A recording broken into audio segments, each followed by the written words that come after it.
menjelaskan sedikit tentang transformasi pertanian di suatu pedesaan. Pertama-tama saya perkenalkan diri saya. Nama saya Damianus Febri Lobino, NIM 2020 3100045 dari kelompok 3. Langsung saja, pembangunan pertanian pada dasarnya itu adalah proses transformasi pertanian. Transformasi pertanian yaitu suatu proses perubahan pada berbagai aspek di bidang pertanian. Perubahan yang dimaksud bukan hanya pada teknologi, namun lebih jauh lagi pada kelembagaan ekonomi dan sosial pertanian. Modernisasi pertanian dalam sistem perekonomian campuran di beberapa negara berkembang juga dapat dikatakan sebagai suatu proses transisi yang berlangsung secara bertahap-tahap, yang subsistem menjadi sistem pertanian yang terdiversifikasi dan terspesialisasi. Mungkin itu saja dari saya. Terima kasih. Oke, baik. Perkenalkan, nama lengkap saya Ferdianus Sirsa, NIM 2020 310048. Di sini saya akan menjelaskan materi tentang usaha pertanian memiliki peran penting. Yang pertama di sini selalu melibatkan barang dalam volume besar. Yang kedua, proses produksi yang memiliki risiko yang relatif tinggi. Ciri khas ini muncul karena pertanian melibatkan makhluk hidup dalam satu atau beberapa tahapnya dan memerlukan ruang untuk kegiatan itu serta jangka waktu tertentu dalam proses produksi. Yang ketiga, beberapa bentuk pertanian modern, misalnya budidaya alga dan hidroponik, telah dapat mengurangi ciri-ciri ini. Terdapat sebagian besar usaha pertanian dunia masih menggunakan bentuk dan cara pertanian yang lama. Oke, baik, mungkin itu saja yang perlu saya presentasikan, dan selanjutnya dilanjutkan oleh teman saya. Terima kasih. Perkenalkan, nama saya Christianus Agane. Saya akan melanjutkan presentasi tentang usaha pertanian memiliki dua ciri penting, yaitu selalu melibatkan barang dalam volume besar. Yang kedua, proses produksi yang memiliki risiko yang relatif tinggi.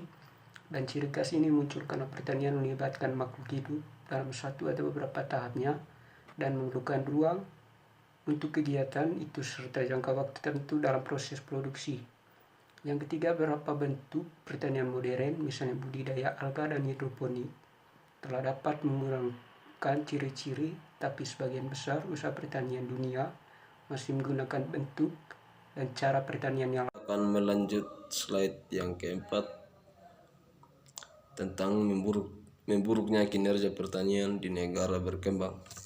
Yang pertama, karena banyak negara berkembang yang memiliki daerah pertanian yang cukup luas namun tidak bisa memanfaatkan kelebihan luas lahan pertanian yang mereka miliki. Dari kejadian ini, maka sebab dan masalah yang ditimbulkan di negara tersebut adalah sebagai berikut. Lapangan pekerjaan di kota semakin sedikit.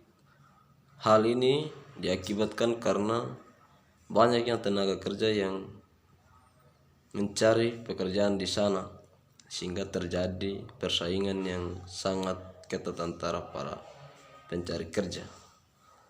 Yang ketiga, lahan garapan pertanian di desa mulai terbengkalai. Hal ini diakibatkan karena para pemuda dan pemudi desa melakukan migrasi ke kota untuk mencari pekerjaan di sana, sehingga orang tua mereka di desa yang sudah berumur tua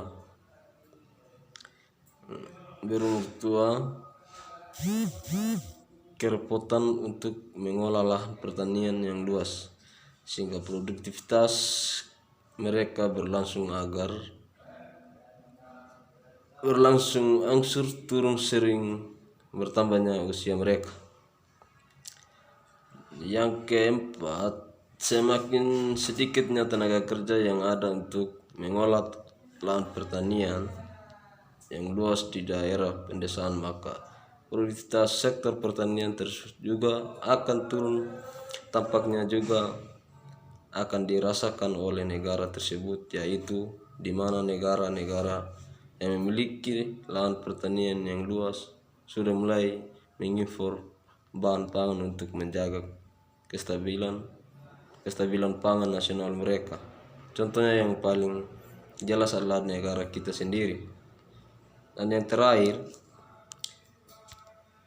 hal yang juga menjadi penyebab utama dari semakin memburuk kinerja pertanian adalah terbaliknya sektor yang sangat penting dalam perumusan pertanian,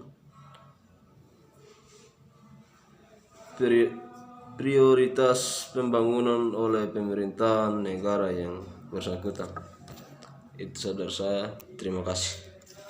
Perkenalkan, nama saya Elfrida Candida dengan NIM 2020310062.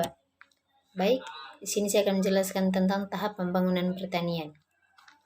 Tahap perkembangan pembangunan pertanian. Pertanian tradisional atau subsistem. Sistem pertanian tradisional adalah sistem pertanian yang masih bersifat ekstensif dan tidak memaksimalkan input yang ada. Sistem pertanian tradisional salah satu contohnya adalah sistem ladang berpindah.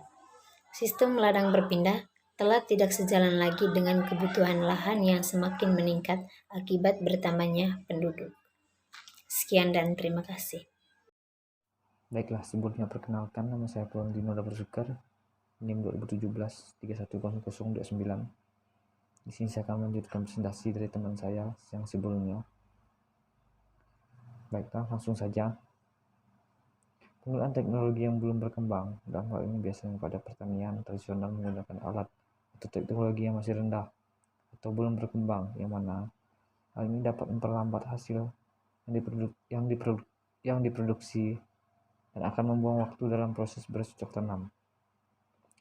Tenaga kerja yang masih banyak digunakan untuk pertanian tradisional biasanya digunakan lebih banyak dalam mengelola lahan pertanian untuk menghasilkan produksi. Modal yang dipakai masih sangat sedikit. Dalam hal ini, modal dalam pengelolaan produksi pertanian masih sedikit karena yang dibuat tidak terlalu membutuhkan modal lebih. Hasil produksi yang masih kurang terjangkau. Alam pertanian tradisional yang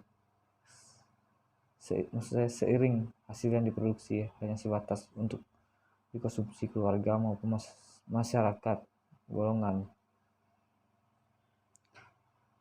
Pertanian tradisional berdasarkan fungsi dasar ekologi. Di sini ada alam pertanian tradisional untuk mengolah hasil produksi pertanian masih tergantung dengan alam. Baiklah, mungkin hanya sekian presentasi dari kelompok kami. Mungkin ada yang kurang jelas bisa teman-teman bertanya. Terima kasih.